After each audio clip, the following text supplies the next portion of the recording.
Hello everyone, स्वागत है आप सभी का सरकारी सफ़र पर।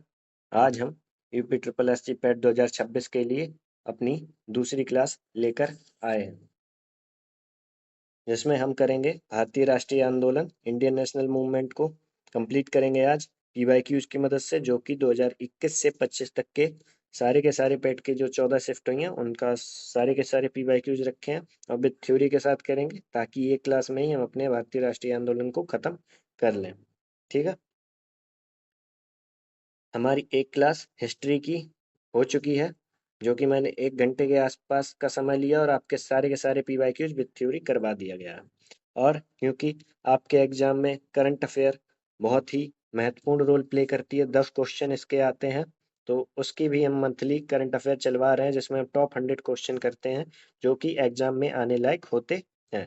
तो उस क्लास को आप अटेंड करिए और इसी तरीके से सारी की सारी सितंबर तक की, क्योंकि अक्टूबर में आपका एग्जाम है, तो सितंबर तक की आपको सारी की सारी करंट अफेयर की क्लासेस कर लेनी है। और हिस्ट्री की इसी तरीके से हम आज हमारी दूसरी क्लास है, इसके बाद हम जियोग्राफी, पॉलिटी और इस तरीके से देखते चले जाएंगे। ठीक है, चलो फिर बढ़ते हैं अपने पहले क्वेश्चन की तरफ।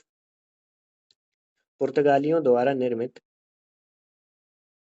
बंदेल चर्च भारत के निम्नलिखित में से किस राज्य या केंद्र शासित प्रदेश में स्थित है?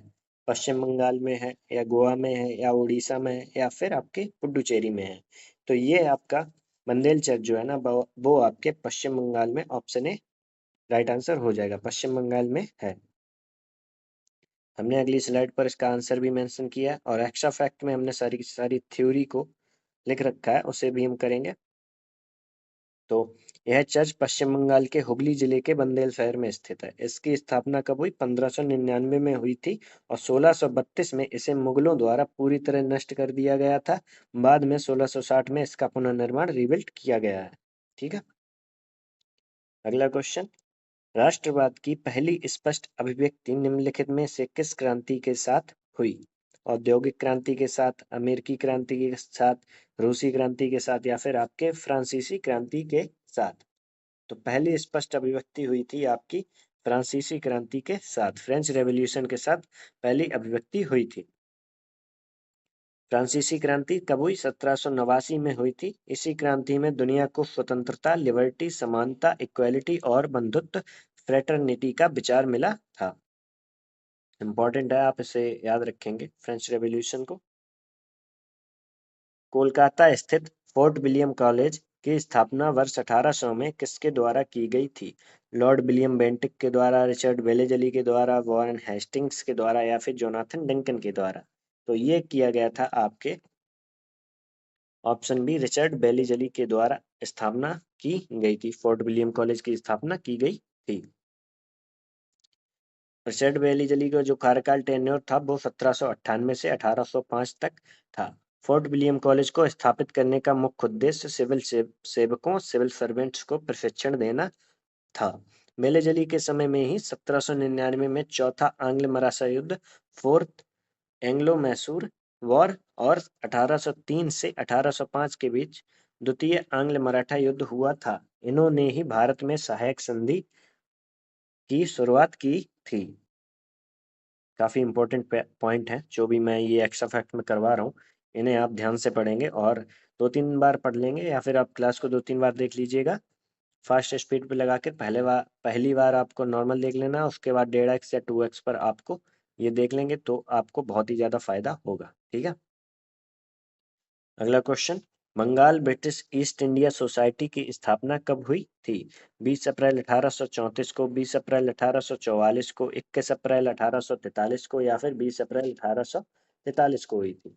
तो ये हुई थी स्थापना, बंगाल ब्रिटिश ईस्ट इंडिया की स्थापना हुई थी 20 अप्रैल 1843 को। इसकी स्थापना कोलकाता में की गई थी। यह द्वारकानाथ टैगोर और जॉर्ज थॉमसन के विशेष प्रयासों से स्थापित की गई थी। अगला क्वेश्चन। निम्नलिखित में से किनके द्वारा 1857 की क्रांति की शुरुआत की गई थी? सिपाहियों के द्वारा, बागान श्रमिकों के द्वारा, किसानों के द्वारा, या फिर आपके जमींदारों के द्वारा? तो ये की गई थी आपके सिपाहियों के द्वारा 1857 की क्रांति की शुरुआत की गई थी। ये कहाँ से किसने की थी? ये की थी आपके मंगल पांडे ने शुरुआत की गई थी, क्योंकि कारतूस में गाय और सुअर की चर्बी मिली होती थी, जिस वजह से इन्हें सबको प्रॉब्लम हुई। उस वजह से इन्होंने क्रांति की शुरुआत की थी। और ये शुरुआत 10 मई 1857 को मेरठ के सिपाहियों द्वारा की गई। मेरठ में इसका नेतृत्व कदम सिंह और धन सिंह गुर्जर ने किया था। इस क्रांति का प्रतीक चिन्ह कमल और रोटी था। भविष्य में 1857 के विद्रोह जैसी कोई बड़ी घटना दोबारा न हो, इसलिए वायसराय लॉर्ड डफरिन ने इंडियन नेशनल कांग्रेस बनाने का विचार रखा था, जिसे लाला लाजपत राय ने अंग्रेजों का सेफ्टी वॉल्व कहा था। अगला क्वेश्चन, निम्नलिखित में से कौन सा 1857 के विद्रोह का परिणाम था? ईस्ट इंडिया कंपनी की शक्तियों को ब्रिटिश क्राउन में हस्तांतरित कर दिया गया था। अंग्रेजों ने भारत में लोगों की प्रथागत धार्मिक और सामाजिक प्रथाओं को कुचलने का फैसला किया। जमींदारों की रक्षा की नीतियों को समाप्त कर दिया गया था। अंग्रेजों ने फैसला किया कि सेना में भारतीय सैनिकों का अनुपात बढ़ाया जाएगा। तो इसके पर 1857 के विद्रोह के परिणाम स्वरूप क्या हुआ था? वो हुआ था आपका ईस्ट इंडिया कंपनी की शक्तियों को ब्रिटिश क्राउन में हस्तांतरित किया गया था। तो इसका ऑप्शन है राइट आंसर हो जाएगा। अंग्रेजों ने इसमें 1858 का अधिनियम पारित किया। इसके तहत भारत पर ईस्ट इंडिया कंपनी का शासन पूरी तरह खत्म हो गया और सीधा ब्रिटिश क्राउन का शासन शुरू हो गया था। अगला क्वेश्चन, लंदन में ईस्ट इंडिया एसोसिएशन की स्थापना किसके द्वारा की गई थी? गोपाल कृष्ण गोखले द्वारा, दादा भाई नौरोजी द्वारा, मदन मोहन मालवीय द्वारा, या फिर आपके बाल गंगाधर तिलक जी के द्वारा? तो ये हुआ था आपके दादा भाई नौरोजी के द्वारा स्थापना की गई थी ईस्ट इंडिया एसोसिएशन की। इसकी स्थापना 1 अक्टूबर 1866 को लंदन में हुई थी। इसका मुख्य उद्देश्य ब्रिटिश जनता को भारत के प्रति जागरूक करना और ब्रिटिश संसद के सामने भारत की शिकायतें और मुद्दों को उठाना था।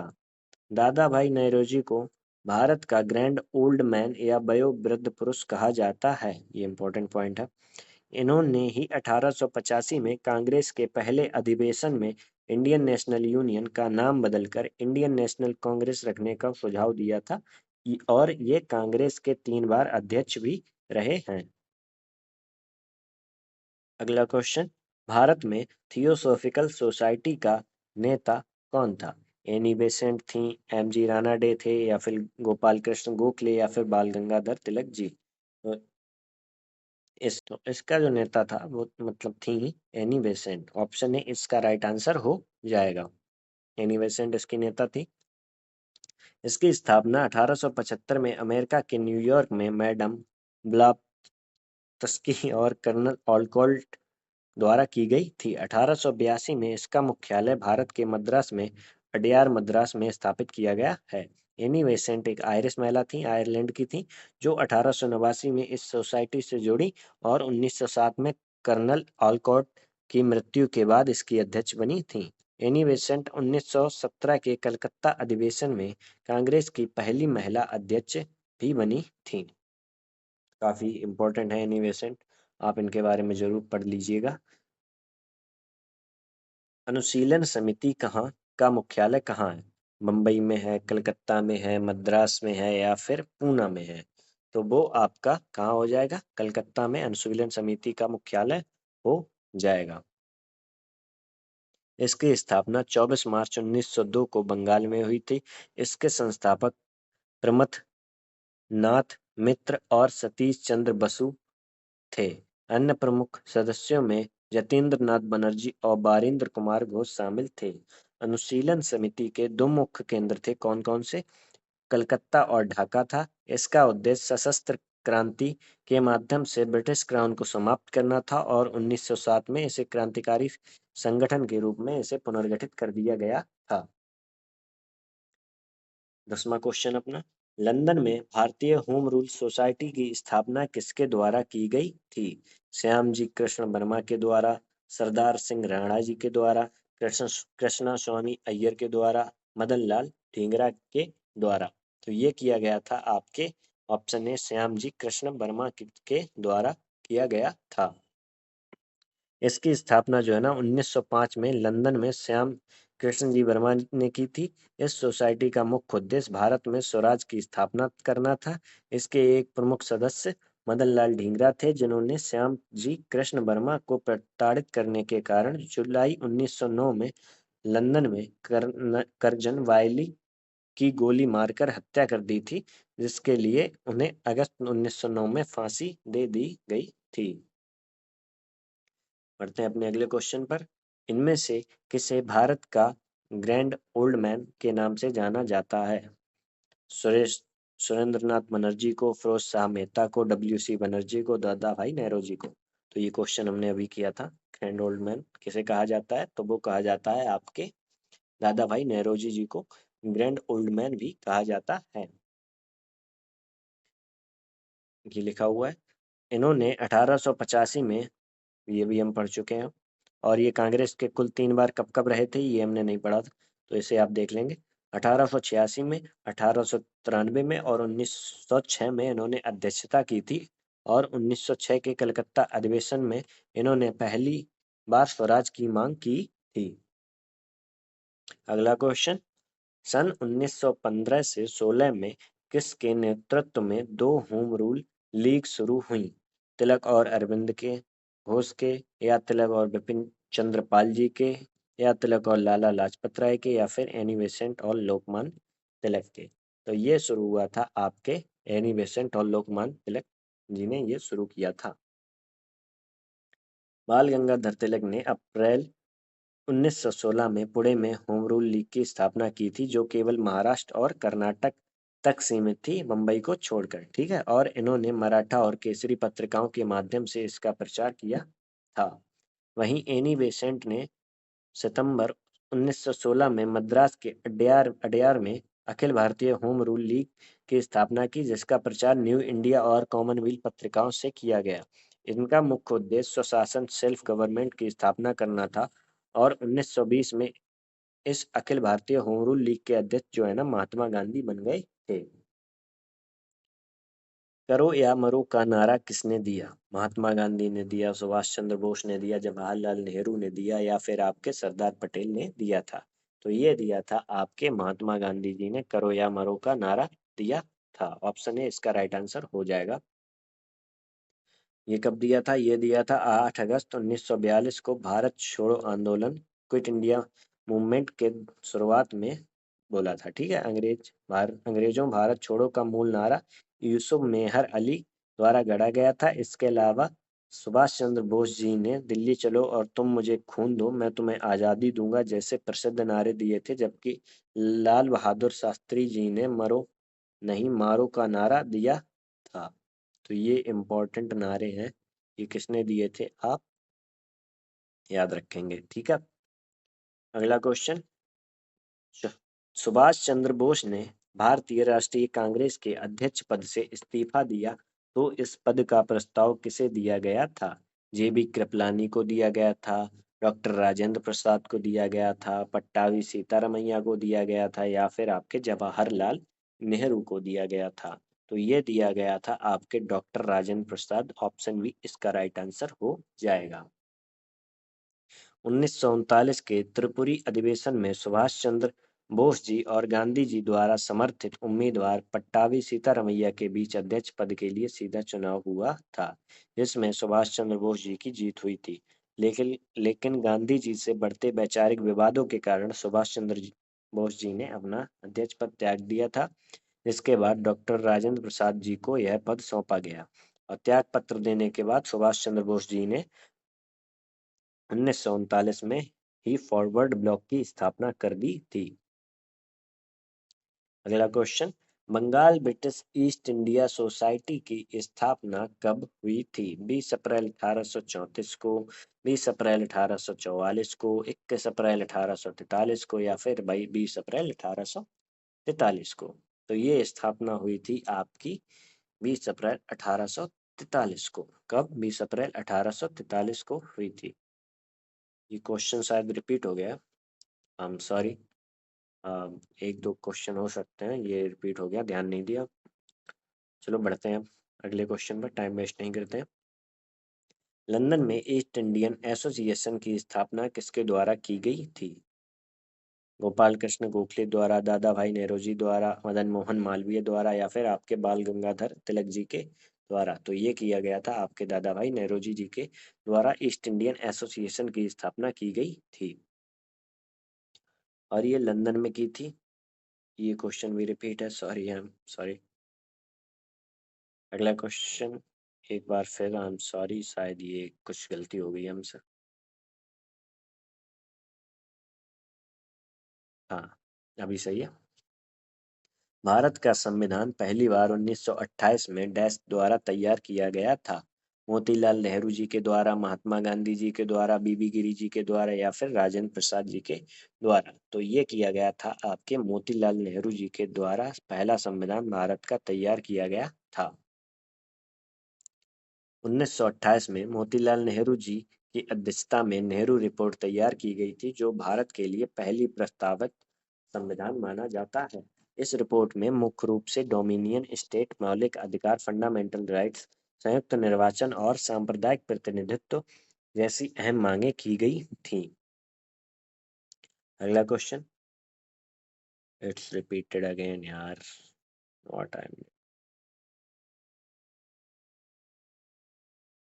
हाँ, ये क्वेश्चन, फॉरवर्ड ब्लॉक की स्थापना किसने की थी? ये हमने अभी पढ़ा था एक्स्ट्रा फैक्ट में। सीआर दास ने, गांधी जी ने, या मोतीलाल नेहरू ने, या सुभाष चंद्र बोस? ये की थी आपके सुभाष चंद्र बोस ने, 1939 के त्रिपुरी अधिवेशन में कांग्रेस से इस्तीफा देने के बाद किया था। ठीक है, ये आपका लिखा हुआ, गांधी जी से मतभेद हुए थे जिसके कारण इन्होंने इस्तीफा दे दिया था। अगला क्वेश्चन, भारत छोड़ो प्रस्ताव कब पारित किया गया था? सितंबर 1943 में, अगस्त 1942 में, या अगस्त 1943 में, या फिर आपके सितंबर 1942 में किया गया था? तो ये किया गया था आपका अगस्त 1942 में, ये प्रस्ताव पारित कर दिया गया था। कब? 8 अगस्त 1942 को मुंबई के ऐतिहासिक गवालिया टैंक मैदान में पारित किया गया था, और इस समय अध्यक्ष मौलाना अबुल कलाम आजाद थे। यह प्रस्ताव मूल रूप से 14 जुलाई 1942 को वर्धा अधिवेशन में पेश किया गया था। 9 अगस्त 1942 को उन आंदोलन शुरू होने से पहले ही अंग्रेजी सरकार ने ऑपरेशन जीरो आवर चलाकर महात्मा गांधी सहित सभी प्रमुख नेताओं को गिरफ्तार कर लिया था। अगला क्वेश्चन, सुभाष चंद्र बोस को भारतीय स्वतंत्रता लीग की अध्यक्षता किसने सौंपी? गांधी जी ने सौंपी, रास बिहारी बोस ने सौंपी, नेहरू जी ने, या फिर मौलाना आजाद ने? तो ये सौंपी थी आपके रास बिहारी बोस जी ने इन्हें भारतीय स्वतंत्रता लीग की अध्यक्षता सौंपी दी थी।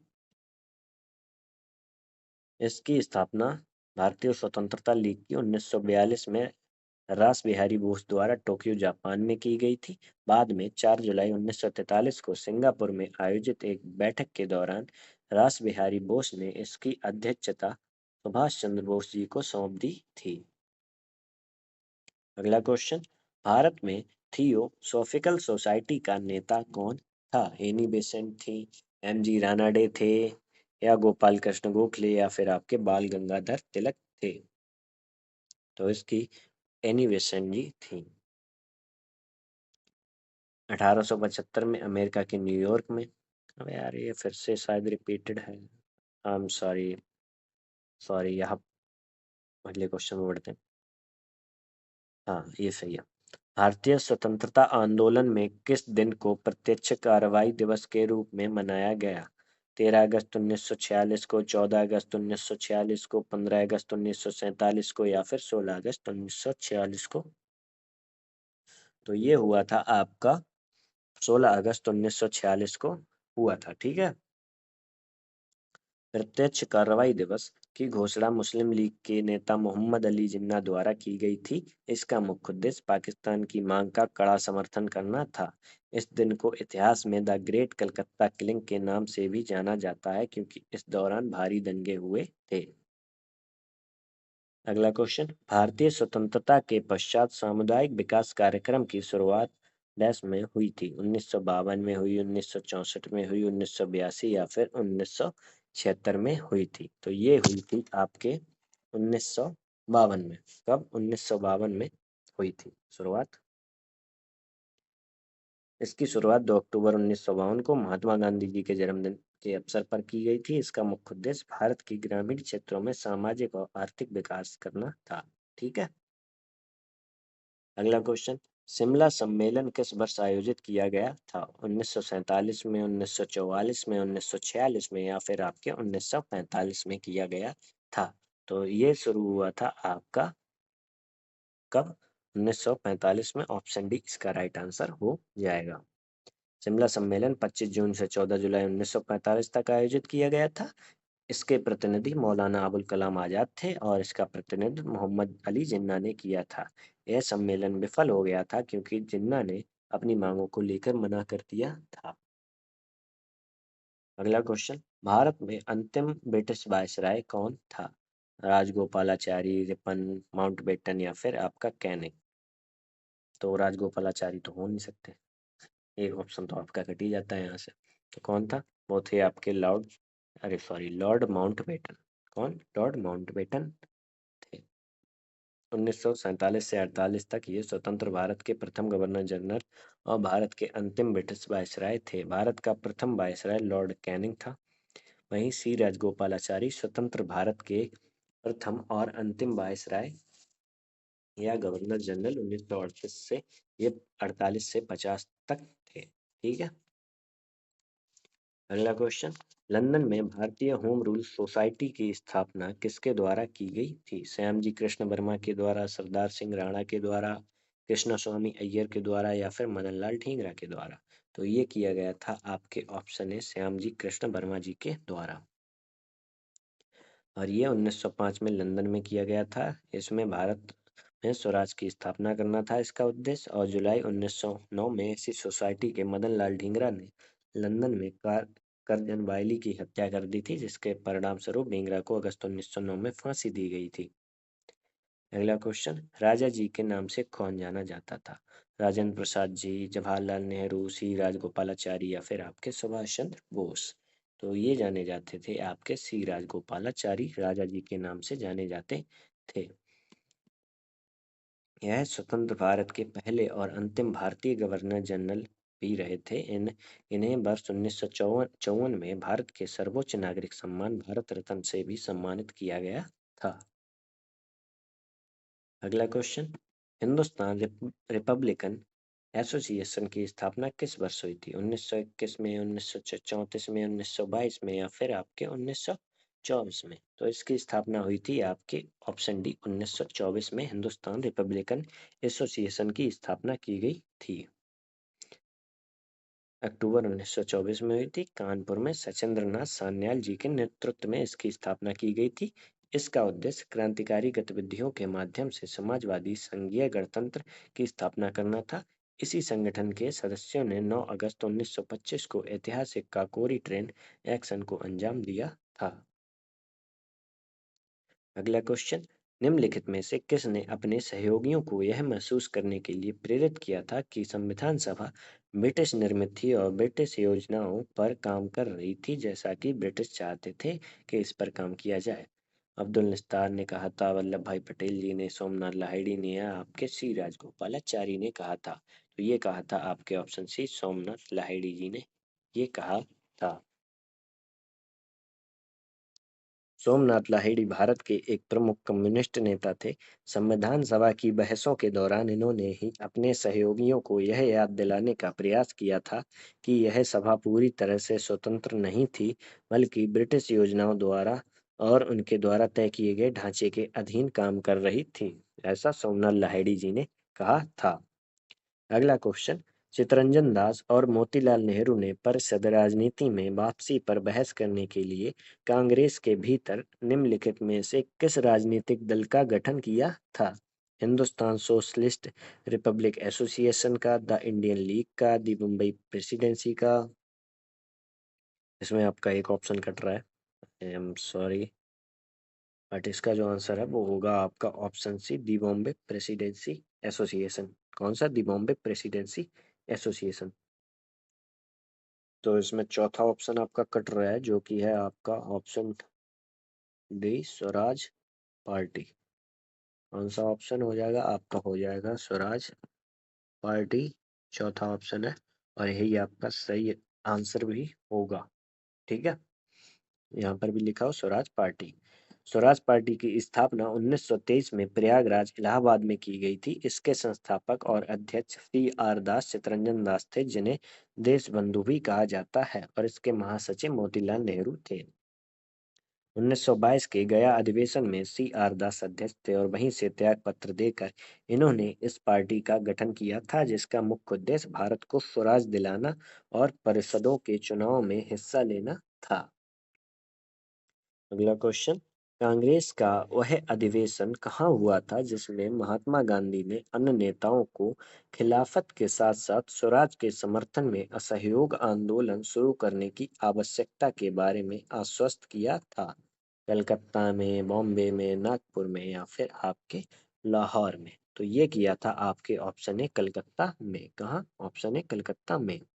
कलकत्ता का यह विशेष अधिवेशन सितंबर 1920 में हुआ था, जिसके अध्यक्ष लाला लाजपत राय थे, और इसी अधिवेशन में असहयोग आंदोलन का प्रस्ताव पेश किया गया था, जिसका जिन्ना एनी बेसेंट और CR दास जैसे नेताओं ने विरोध किया था।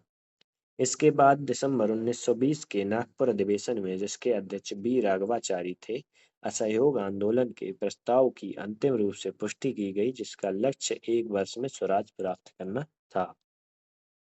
चौरी चौरा कांड के बाद 12 फरवरी 1922 को गांधी जी ने इसे स्थगित कर दिया था। ठीक है, अगला क्वेश्चन, निम्नलिखित में से कौन खुदाई खिदमतगार का संस्थापक था और जिसे बादशाह खान के नाम से भी जाना जाता था?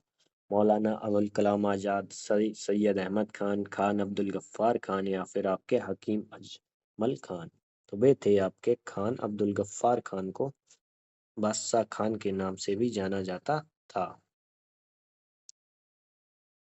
और सीमांत गांधी भी इन्हीं को कहते थे, क्योंकि इनके विचार महात्मा गांधी से काफी मिलते थे। ठीक है, 1930 से 31 में सविनय अवज्ञा आंदोलन के दौरान पश्चिमोत्तर सीमा प्रांत में इन्होंने लाल कुर्ती आंदोलन चलाया था, जिसमें इसके इनके अनुयायी लाल रंग का कुर्ता पहनते थे। ठीक है, अगला क्वेश्चन, 1913 में हिंदुस्तान गदर पार्टी का मुख्यालय कहाँ स्थित था?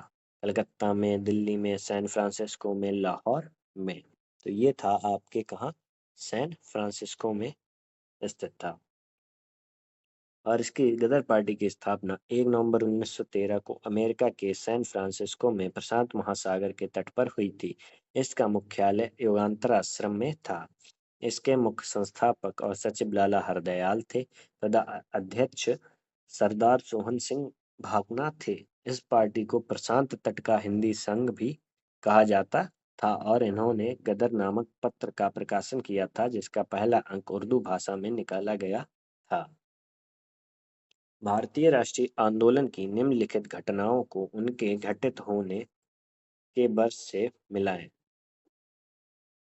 बारडोली में किसान आंदोलन 1921 से था क्या? महात्मा गांधी जी ने नोआखली की यात्रा की थी 1918 में था क्या? गांधी जी ने लंगोटी पहनना कब शुरू किया? ये यार बढ़िया क्वेश्चन है। अहमदाबाद में मिल मजदूरों की हड़ताल। तो जो आपका बारडोली में किसान आंदोलन हुआ था, वो आपका 1928 में शुरू हुआ था। कब? 1928 में। तो इसका 4 हो जाएगा। ठीक है, यानी कि 4 हो जाएगा, तो आपका एक ऑप्शन कट जाता है, ऑप्शन डी कट जाता है। महात्मा गांधी ने नो आखली की यात्रा कब की थी? तो वो की थी आपकी 1946 में की थी। तो इसका सी होगा दूसरे का, तो दूसरे का सी। इससे आपका ऑप्शन भी कट जाएगा। और फिर गांधी जी ने लंगोटी पहनना कब शुरू किया था? तो वो किया था आपका 1921 में। कब? 1921 में। तो इसका ये भी कट जाएगा, तो इसका ऑप्शन सी राइट आंसर होगा। और अहमदाबाद में मिल मजदूरों की हड़ताल आपकी 1918 में हुई थी। इसमें घटनाओं का क्रम यहाँ पर भी मैंने मेंशन किया है। बारडोली किसान आंदोलन 1928 में सरदार वल्लभ भाई पटेल के नेतृत्व में हुआ था। महात्मा गांधी ने 1946 में नो आखली की यात्रा की थी।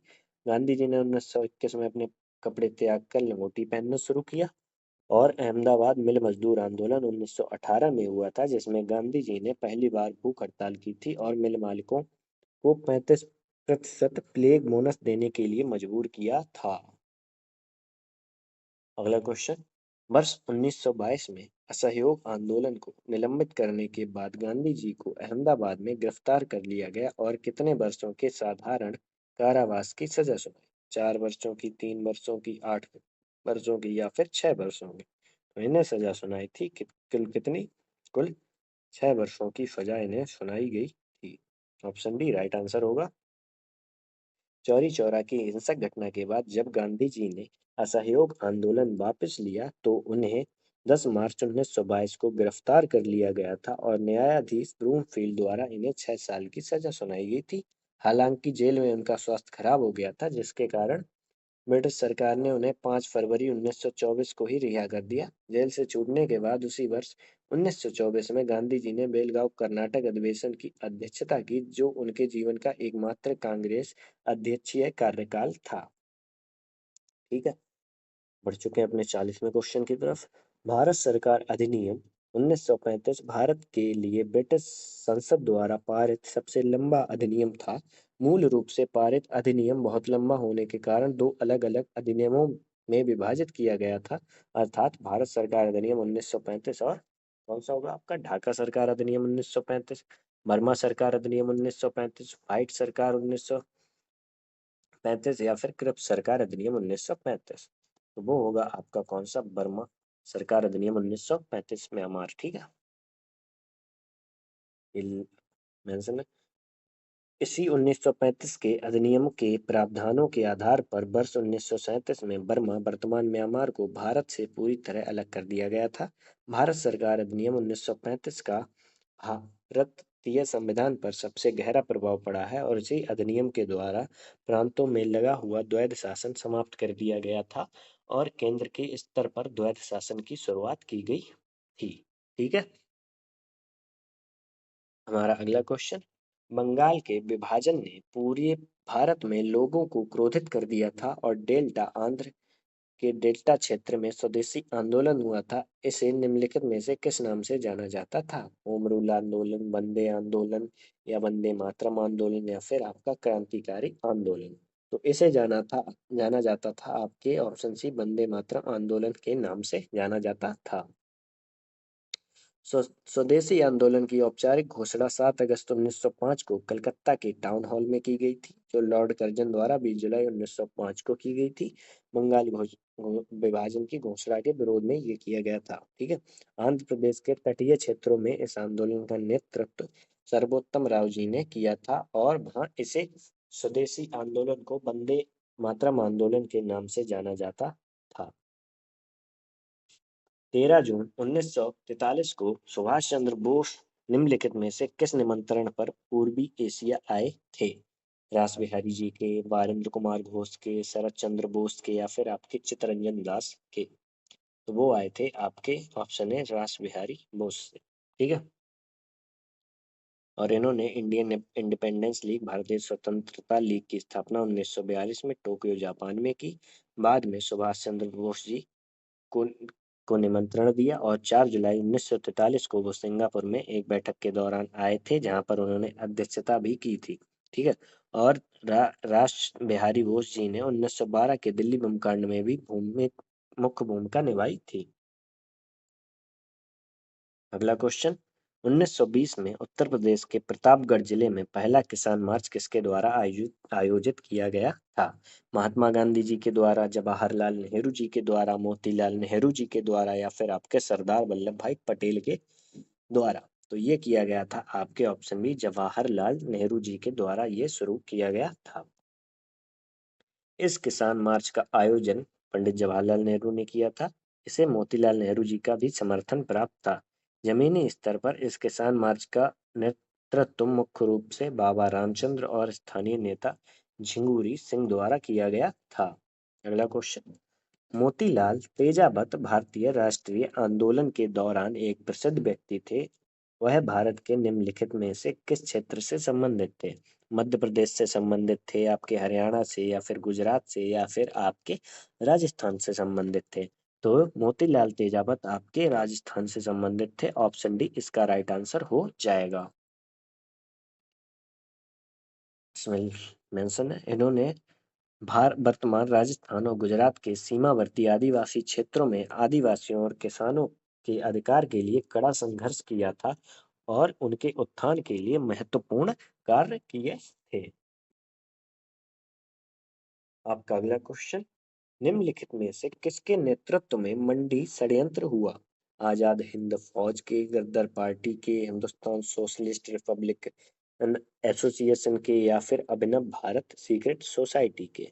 तो वो हुआ था आपके गदर पार्टी के द्वारा। किसके द्वारा? गदर पार्टी के द्वारा मंडी षड्यंत्र हुआ था।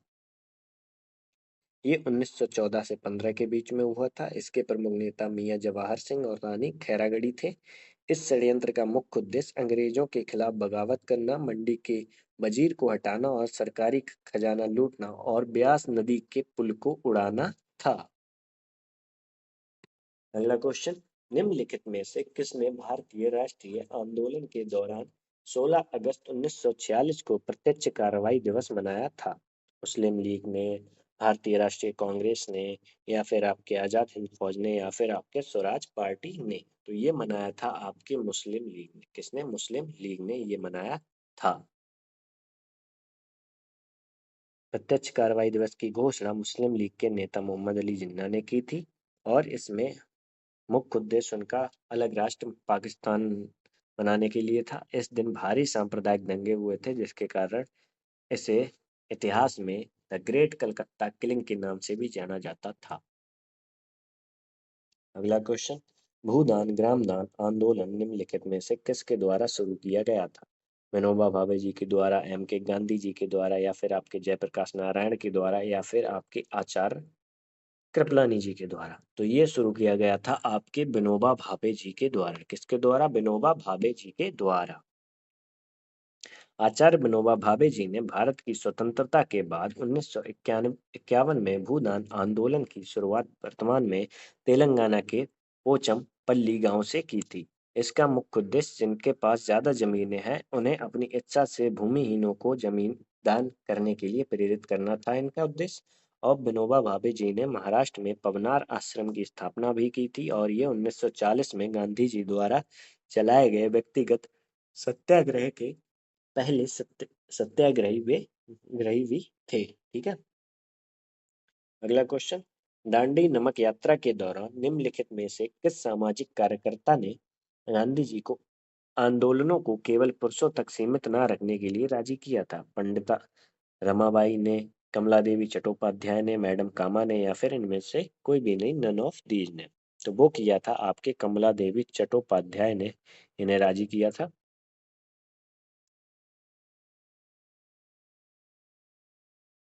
तो किसने राजी किया था? कमला देवी चट्टोपाध्याय ने इन्हें राजी किया था। ऑप्शन बी इसका राइट आंसर हो जाएगा। दांडी मार्च 12 दांडी मार्च 12 मार्च 1930 को साबरमती आश्रम से 78 अनुयायियों के साथ शुरू हुआ था और 6 अप्रैल 1930 को दांडी नौसारी जिला पहुंचकर गांधी जी ने नमक कानून तोड़ा था। इसी दौरान अमेरिकी पत्रकार बेब मिलर भी उनके साथ थे। कमला देवी चट्टोपाध्याय और सरोजनी नायडू जी के विशेष आग्रह पर ही गांधी जी ने महिलाओं को सविनय अवज्ञा आंदोलन में भाग लेने की अनुमति दे दी थी। अगला क्वेश्चन, राष्ट्रवाद की पहली स्पष्ट अभिव्यक्ति निम्नलिखित में से किस क्रांति के साथ हुई? औद्योगिक क्रांति के साथ, अमेरिकी क्रांति, या फिर रूसी क्रांति, या फिर आपकी फ्रांसीसी क्रांति? तो पहली स्पष्ट अभिव्यक्ति हुई थी आपकी ऑप्शन डी फ्रांसीसी क्रांति के दौरान। कब? फ्रांसीसी क्रांति के दौरान 1789 में हुई थी। इसी के द्वारा स्वतंत्रता, समानता और बंधुत्व का महान विचार प्राप्त हुआ था। सरकार ने निम्नलिखित में से किस अधिनियम के कारण बंबई से सिंध प्रांत का निर्माण हुआ? भारतीय स्वतंत्रता अधिनियम 1947, बेबिल प्लान, या फिर क्रिप्स मिशन, या फिर भारत सरकार अधिनियम 1935? तो ऑप्शन डी भारत सरकार अधिनियम 1935 के द्वारा ये किया गया था।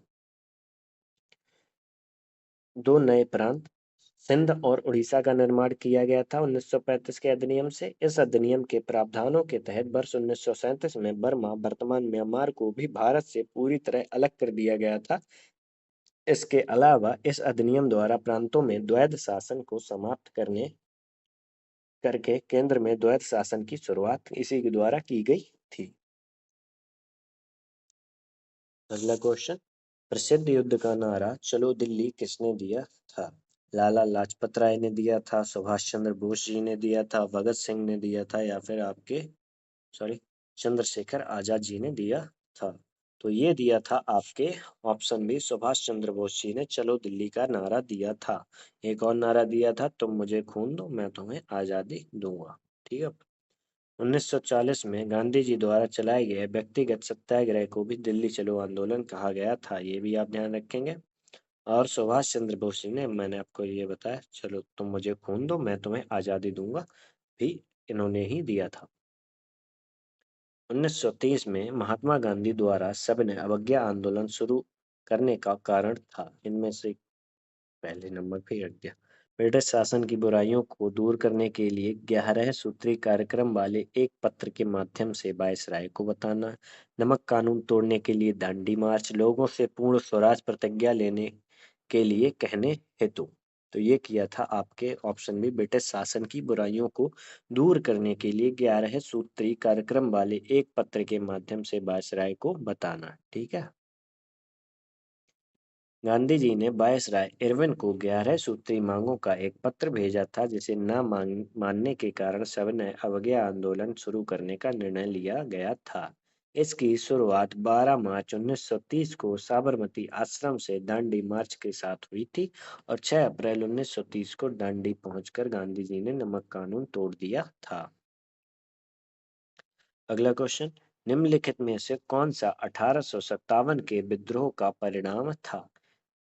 ईस्ट इंडिया कंपनी की शक्तियों को ब्रिटिश क्राउन को दे देना, अंग्रेजों ने भारत में लोगों को की प्रथागत धार्मिक और सामाजिक प्रथाओं को कुचलने का फैसला किया, जमींदारों की रक्षा की नीतियों को समाप्त कर दिया गया, अंग्रेजों ने फैसला किया कि सेना में भारतीय सैनिकों का अनुपात बढ़ाया जाएगा। तो इसका राइट आंसर होगा आपका, ब्रिटिश क्राउन को ईस्ट इंडिया कंपनी ने अपनी सारी शक्ति मतलब ले ली थी ब्रिटिश क्राउन ने। कब? 1857 की क्रांति के बाद 1858 के अधिनियम से।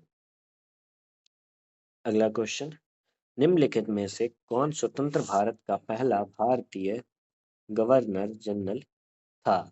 खान अब्दुल गफ्फार खान, मौलाना आजाद, सी राजगोपालाचारी, या फिर सरदार वल्लभ भाई पटेल? तो वो थे आपके ऑप्शन सी राजगोपालाचारी।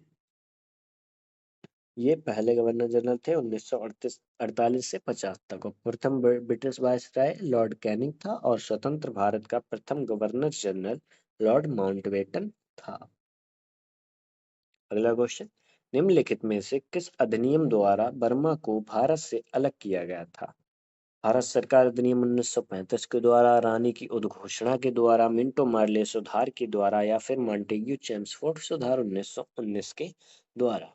तो ये किया गया था आपके ऑप्शन है, भारत सरकार अधिनियम के द्वारा भारत को बर्मा से अलग कर दिया गया था, जो कि वर्तमान म्यांमार है। और 1909 के मिंटो मार्ले सुधार द्वारा मुसलमानों को पृथक निर्वाचक मंडल दिया गया था और प्रांतों में द्वैध शासन शुरू किया गया था। भारत को ब्रिटिश नियंत्रण से मुक्त करने के लिए भारतीय राष्ट्रीय सेना आईएनए का गठन किसने किया?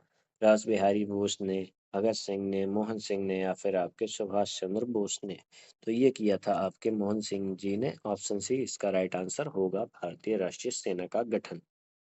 और इसका वैचारिक खाका मुख्य रूप से ज्ञानी प्रीतम सिंह और मेजर फूजीवारा द्वारा तैयार किया गया था और इसकी स्थापना 1942 में मोहन सिंह के नेतृत्व में लगभग 40,000 भारतीय सैनिकों के साथ की गई थी। और इसके बाद 1943 में सुभाष चंद्र बोस जी ने इसका पुनर्गठन किया था, वहीं रास बिहारी बोस जी ने इंडियन इंडिपेंडेंस लीग की स्थापना कर दी थी। अगला क्वेश्चन, निम्नलिखित में से किस व्यक्ति ने प्रसिद्ध पुस्तक the story of my experiment with truth लिखी थी? महर्षि दयानंद सरस्वती जी ने, जवाहरलाल नेहरू ने, महात्मा गांधी ने, या फिर आपके सरदार वल्लभ भाई पटेल ने? तो वो लिखी थी आपकी किनकी बुक है? महात्मा गांधी जी की ये बुक है, the story of my experiment with truth. ठीक है। और महर्षि दयानंद सरस्वती ने प्रसिद्ध पुस्तक सत्यार्थ प्रकाश की रचना की और पंडित जवाहरलाल नेहरू जी ने डिस्कवरी ऑफ इंडिया नामक पुस्तक लिखी थी। ठीक है। अगला क्वेश्चन, पूर्ण स्वराज की मांग करने वाले प्रथम कार्यकर्ता का नाम लिखिए। मकफूर अहमद आजादी, बिपिन चंद्र पाल, बाल गंगाधर तिलक या फिर आपके हजरत मोहानी। तो ये की थी आपके हजरत मोहानी जी ने, प्रथम कार्यकर्ता थे जिन्होंने पूर्ण स्वराज की मांग की थी। 1921 में इन्होंने भारतीय राष्ट्रीय कांग्रेस के अहमदाबाद अधिवेशन में पहली बार आधिकारिक मांग रखी थी। इन्होंने ही प्रसिद्ध इंकलाब जिंदाबाद नारे की मूल रचना भी की थी, जिसे बाद में भगत सिंह ने बहुत प्रसिद्ध किया। इसके बाद 1929 के लाहौर अधिवेशन में पंडित जवाहरलाल नेहरू जी ने पूर्ण स्वराज का ऐतिहासिक प्रस्ताव पारित किया था। अगला क्वेश्चन, निम्नलिखित में से किसे स्वदेशी आंदोलन का प्रमुख कारण माना जाता है? महिला शिक्षा के बजाय पुलिस और रेलवे के वित्त पोषण, कलकत्ता निगम 1899 या बंगाल को विभाजित करने का निर्णय या फिर पंजाब भूमि हस्तांतरण अधिनियम। तो इसका right answer option C, Bengal को विभाजित करने का निर्णय लिया गया था। वायसराय लॉर्ड कर्जन द्वारा 20 जुलाई 1905 को ये घोषणा हुई थी, जिसके कड़े विरोध में 7 अगस्त 1905 को कलकत्ता के टाउन हॉल में स्वदेशी आंदोलन की औपचारिक घोषणा की गई थी। इस आंदोलन को वंदे मातरम आंदोलन और बंग भंग आंदोलन भी कहा जाता है। ठीक है। अगला क्वेश्चन, भारत सरकार अधिनियम 1935 के प्रावधानों में ब्रिटिश सरकार के अंतिम अधिकार का एक उदाहरण कौन सा था? प्रांतीय सरकारों पर गवर्नर के लिए विशेष शक्तियां, प्रांतीय स्तर पर द्वैध शासन का उन्मूलन, संघीय बैंक की स्थापना और शक्ति का विभाजन। तो ये इसका राइट आंसर होगा आपका ए, प्रांतीय सरकारों पर गवर्नर के लिए विशेष शक्तियां। ठीक है। भारत सरकार अधिनियम 1935 के द्वारा यद्यपि प्रांतों में द्वैध शासन डायरकी का उन्मूलन कर दिया गया था, लेकिन प्रांतीय सरकारों के ऊपर ब्रिटिश गवर्नर को विशेष शक्तियां दी गई थी, जो भारत में ब्रिटिश सरकार के अंतिम नियंत्रण और अधिकार का एक स्पष्ट उदाहरण था। ठीक है। अगला क्वेश्चन, फॉरवर्ड ब्लॉक की स्थापना निम्नलिखित में से किसके द्वारा की गई थी? महात्मा गांधी जी के द्वारा, बोस जी के द्वारा, वल्लभ भाई पटेल जी के द्वारा या इनमें से कोई भी नहीं। तो ये की गई थी आपके सुभाष चंद्र बोस जी के द्वारा 1939 में, जब इनका मतभेद गांधी जी के साथ हुआ था त्रिपुरी अधिवेशन में। तो उसके बाद इन्होंने इंडियन नेशनल कांग्रेस से इस्तीफा देने के बाद इन्होंने फॉरवर्ड ब्लॉक की स्थापना कर दी थी। वही लिखा हुआ है। ठीक है। खिलाफत मुद्दे को उठाने के महात्मा गांधी के निर्णय के पीछे मुख्य कारण था हिंदू और मुसलमानों के बीच अधिक एकता लाने के लिए, ईसाइयों और मुसलमानों के बीच अधिक एकता लाने के लिए, हिंदू और ईसाइयों के बीच अधिक एकता, और इनमें से कोई भी नहीं। तो इसका राइट आंसर होगा आपका ऑप्शन है, हिंदू और मुसलमानों के बीच अधिक एकता लाने के लिए कहा था। खिलाफत आंदोलन मुख्य रूप से तुर्की के खलीफा के अधिकारों की रक्षा के लिए अली बंधुओं मोहम्मद अली और शौकत अली द्वारा शुरू किया गया था। महात्मा गांधी जी ने इस आंदोलन का समर्थन किया था ताकि वे अंग्रेजों के खिलाफ भारतीय राष्ट्रीय आंदोलन में हिंदू और मुसलमानों के बीच अधिक एकता स्थापित कर सके। मोहम्मद अली जिन्ना ने शुरुआत में गांधी जी के खिलाफत आंदोलन से जुड़ने का विरोध किया था। ठीक है। 63वां क्वेश्चन, निम्नलिखित में से किस व्यक्ति ने हिंद स्वराज पुस्तक लिखी? सरदार पटेल ने, सरोजनी नायडू ने, जवाहरलाल नेहरू ने या फिर आपके महात्मा गांधी जी ने? तो ये लिखी थी आपके महात्मा गांधी जी ने हिंद स्वराज पुस्तक लिखी थी। और गांधी जी ने 1932 में अखिल भारतीय हरिजन संघ, जिसका पूर्व नाम ऑल इंडिया अनटचेबिलिटी लीग था, की भी स्थापना की थी, जिसके प्रथम अध्यक्ष घनश्याम दास बिरला जी थे। ठीक है। अगला क्वेश्चन, बंगाल में आंदोलन के दौरान तिरंगा झंडा लाल, हरा और पीला डिजाइन किया गया था। खिलाफत में सबने अवज्ञा आंदोलन में या फिर स्वदेशी आंदोलन में या फिर आपके दांडी मार्च में? तो ये किया गया था आपके स्वदेशी आंदोलन में, इस झंडे का प्रयोग किया गया था। 1905 के स्वदेशी आंदोलन के दौरान बंगाल में एक तिरंगा झंडा लाल पीला हरा डिजाइन किया गया था, जिसमें 8 राज्यों का प्रतीक, 8 कमल के फूल और देवनागरी लिपि में वंदे मातरम लिखा हुआ था।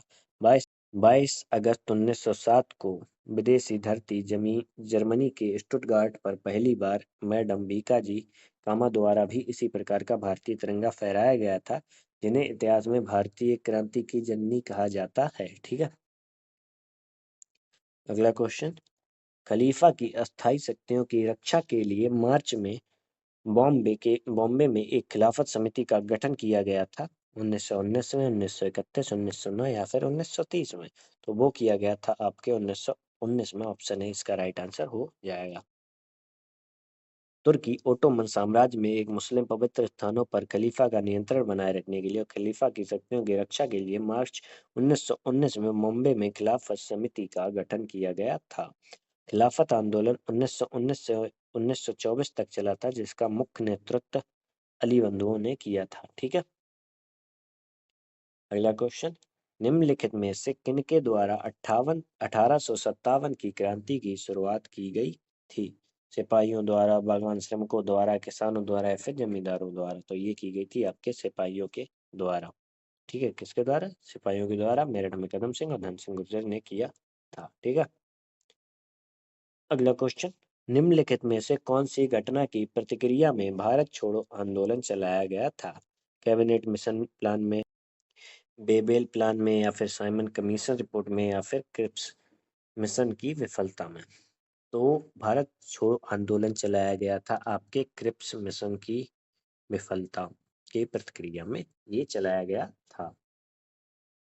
मार्च 1942 में स्टेफर्ड क्रिप्स के नेतृत्व में क्रिप्स मिशन भारत आया था, जिसे कांग्रेस और मुस्लिम लीग दोनों ने अस्वीकार कर दिया था। गांधी जी ने इस मिशन को उत्तर दिनांकित चेक पोस्ट डेटेड चेक की संज्ञा दी थी। क्रिप्स मिशन की इसी विफलता के बाद 8 अगस्त 1942 को अगस्त क्रांति या भारत छोड़ो प्रस्ताव पारित किया गया था। इसके बाद कैबिनेट मिशन प्लान 24 मार्च 1946 को दिल्ली आया, जिसके अध्यक्ष पैट्रिक लॉरेंस थे। ठीक है, कौन थे? पैट्रिक लॉरेंस थे। आज के हमारे सारे क्वेश्चन कंप्लीट हो चुके हैं और मैं माफ़ी चाहूँगा, आज 4-5 क्वेश्चन रिपीट हो गए हैं।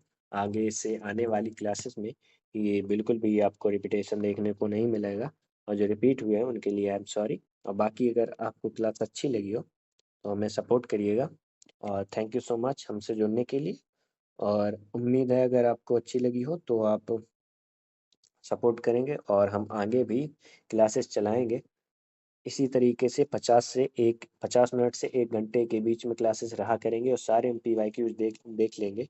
और आपको मंथली करंट अफेयर भी करते रहना है, क्योंकि उसके 10 क्वेश्चन आते हैं, तो वो भी आपको लेते रहना है। ठीक है। हम अगली क्लास में मिलेंगे, जो कि आपकी संभवतः पॉलिटी या फिर हम जियोग्राफी की क्लास करते हुए दिखेंगे। तो चलो फिर मिलते हैं अपनी अगली क्लास में। अपना ध्यान रखना और पढ़ो और पेट को बहुत ही अच्छे नंबरों से पास करो, ताकि आप उससे होने वाले एग्जाम्स में, सभी एग्जाम्स में जहाँ कम पोस्ट भी आएंगी वहाँ भी आप एनरोल कर सको। ठीक है। चलो फिर मिलते हैं अगली क्लास में।